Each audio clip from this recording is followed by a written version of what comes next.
Hello everyone, welcome back to GGN. Today is Thursday, January 10th, 2013. I'm going to continue here with eugenics and social engineering in this third video. I think it will be the last, but either way, we're talking about Planned Parenthood video promoting sadomasochism as adventure and fun. But it goes on here, it says, Lacey states in her perky little lilting voice that October was declared National Kink Month, and that when you think about it, October and kink, they're kind of a fitting pair. Halloween and kink are both about adventure and fun, exploring roles and dynamics that are maybe a little different from everyday life. The video flashes a pair of handcuffs in the query, what is BDSM?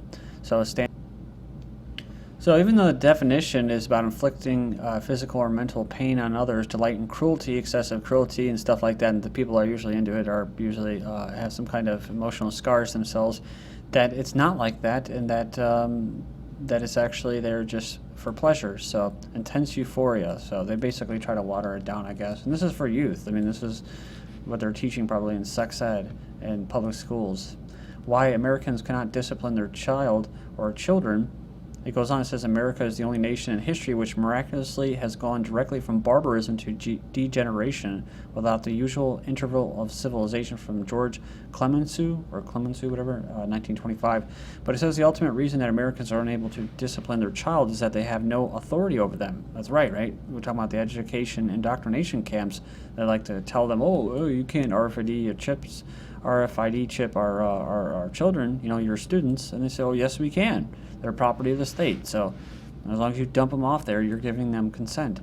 The American state, together with private industry, especially the helping professions, have usurped their authority in loco parentis, thus empowering physicians, psychologists, judges, social workers, dentists, and other health workers by, in effect, reducing people to parental incompetence. American children run amok, throw tantrums in terrible twos and fearsome fours, commit indignities against their parents and maliciously disobey them as to shock the rest of the world. So, but it says here in a 1985 book, when your child drives you crazy, children's actual socialization comes from the ever-present babysitter, television and school, neighborhood pals, and the interaction at play. It says American parents are reduced to their entertainers, meal tickets, and gift givers. That's right, they raise them, right? The media and stuff like that in the state. In the U.S., the glorification of consumption, consumerism, and the warfare of status, materialism, see the parents constantly showering their kids with presents, all too often in place of true love and affection. The mother resorts to shrewdness and constant nagging to obtain minimal obedience from her children, while the deadbeat American husband and father has emotionally abandoned the family and takes little part in the family life. A 1971 study by psychologists found that fathers in the Boston area spent a grand total of 37 seconds a day on average spending time with their infants. It says parents don't guide, comfort, govern, teach, nurse, control, restrain, or mentor their children, although they are fond of giving them a good teasing now and then, which is actually pretty true. Sadly, the author observed thousands of times children crying and reaching out in misery and begging for comfort and reassurance from their parents, who stand helplessly as if paralyzed or moronic as to what to do.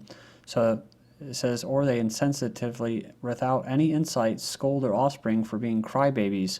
The bewildered parents simply do not know what to do, and the advice from so-called experts, which has increased exponentially since 1945, has basically made the problem worse.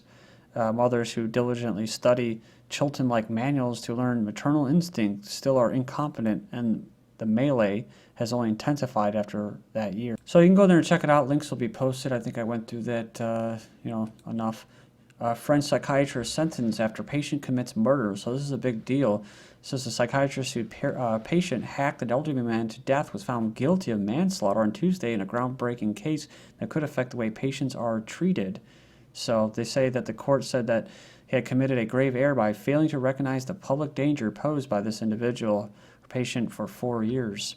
So they're going to start making these psychiatrists responsible. But who should also be responsible for like these James Holmes cases, these shooting cases, mass shootings, and this recent Connecticut shooter, is that they're all on prescription drugs. So I mean, if anyone should be charged for these mass shootings, at least kind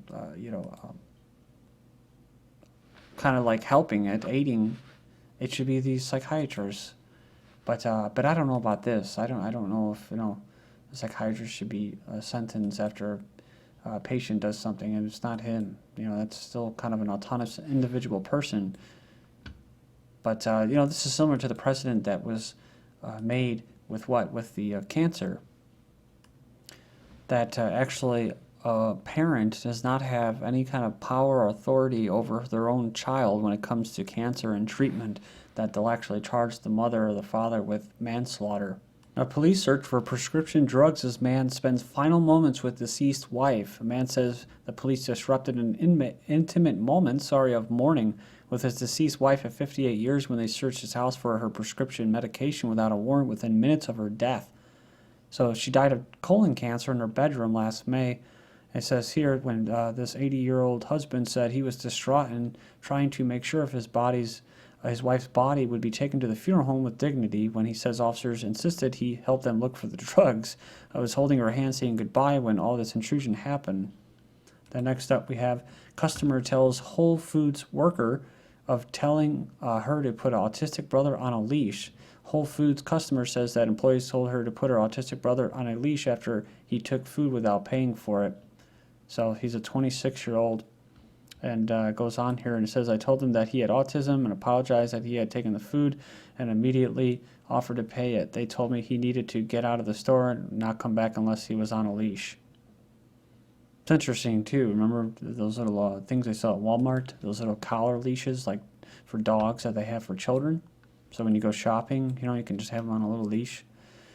California fitness insanity. The city demands 15% of fitness instructors' revenues for training people in public parks.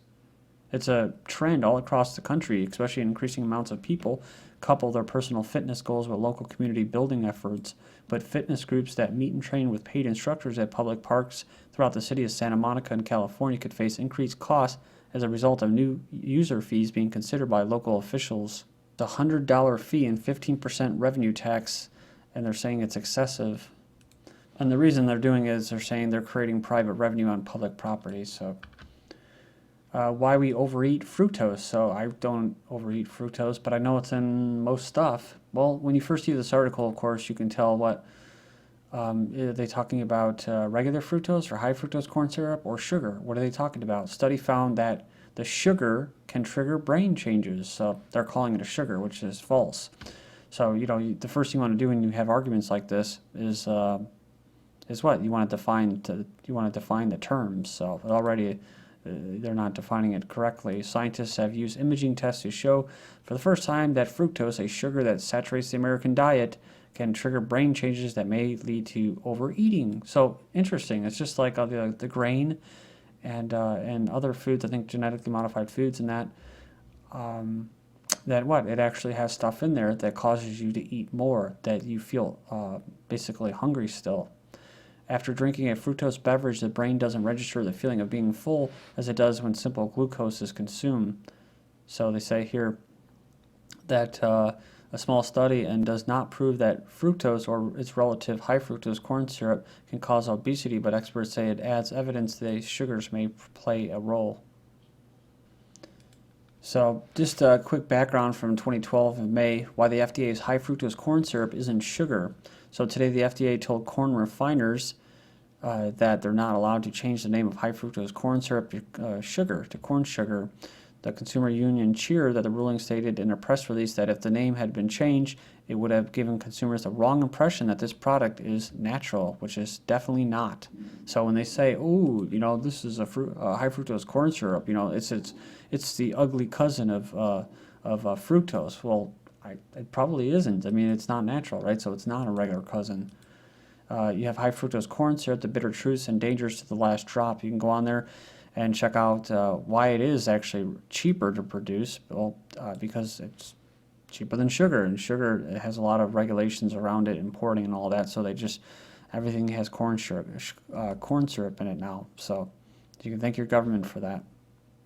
Just like how they ban the cultivation of hemp. So you have to import it, and even then it's restricted. But it's crazy because I actually saw like a 2-liter of pop, and it's called Pepsi Next, and I'm like, oh, Next, oh, okay, the future, progress. I was like, let's see what progress is. And I went in there and I saw that it said 50%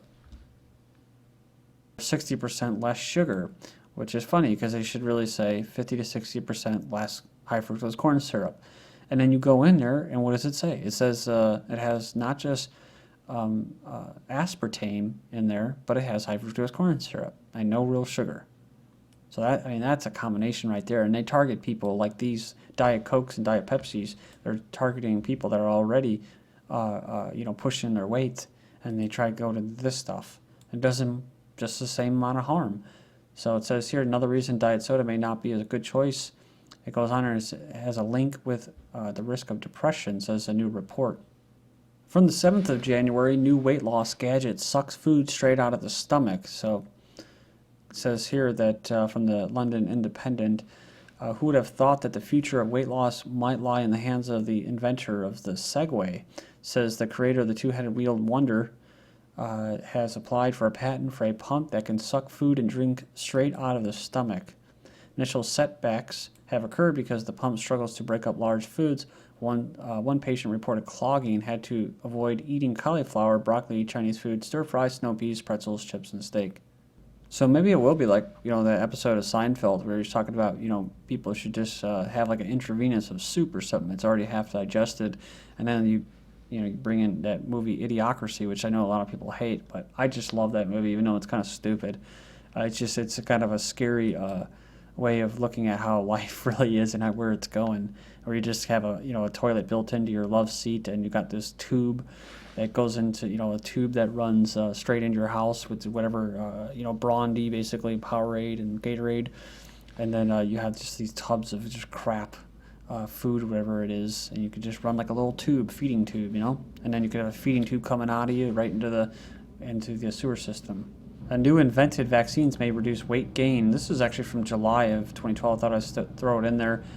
But it says new studies suggest that the positive effects of this somatostatin vaccines is not only inhibiting weight gain, but also is stimulating weight loss in mice. Some good news recently, Poland bans genetically modified crops from January 8th. So they become the latest EU nation to ban the production of genetically modified crops, although the European Food Safety Authority has approved GM crops as being safe for cultivation. What about eating, huh? France issues first ever regulations for nanoparticles. They did this study, France, they found the big tumors on the rats, or actually it was rabbits, wasn't it? Or mice, whatever it was, that they were testing on. It had big, huge tumors on them as a result of the GMO. And of course it was ignored. So, by the EU. France has become the first country in Europe to require manufacturers to identify use of nanoparticles. The extremely fine grains are increasingly found in drugs, consumer products, and in the clouds and rain, known as chemtrails. So this is like the labeling of GMO. People want labels to know whether it's in there or not. So you do want to know whether there's nanofibers, because they're starting to be put in food now, and they don't tell people until after, kind of like in the UK with the milk. From cloned cows. India signs mandatory GMO labeling into law, so paving the way for other nations to introduce similar legislation and inform consumers what they're actually putting in their mouths. So it's now law in India. So all GMO containing packaged foods must be labeled by January 1st, 2013, or face legal repercussions. Then you have scavenging for food. Syrian children witness war from January 7th, 2013, from CNN. So this is what I've been covering as far as what's going to happen over the winter. This is what's going to happen, and it's happening during the winter with all these refugees as a result of the invasion of these foreign mercenaries backed by the West. Thousands have fled unrest in Syria, only to come under threat from harsh winter conditions in refugee camps across the border. Yeah, and there's refugee camps from Palestine in Syria that are being attacked by these terrorists as well, infiltrating them. Cry for food in Syria may be opening for peace. So what is that? How do I read that? Cry for food. People that are hungry in Syria as a result of the rebels stealing food from them and creating this unrest may be an opening for capitulation. Rahm Emanuel says you don't want to ever let a good disaster or crisis go to waste. So they use people as pawns, like these mercenary extremists that they're using, but they also use these refugees as pawns as well, and use food as a weapon. So these Syrian rebels have actually formed their own secret police. Syrians said we used to live in peace and security until this revolution where they started taking bread by force. The West actually helped create this situation, and this is what's going to happen, looming food riots. Thank you.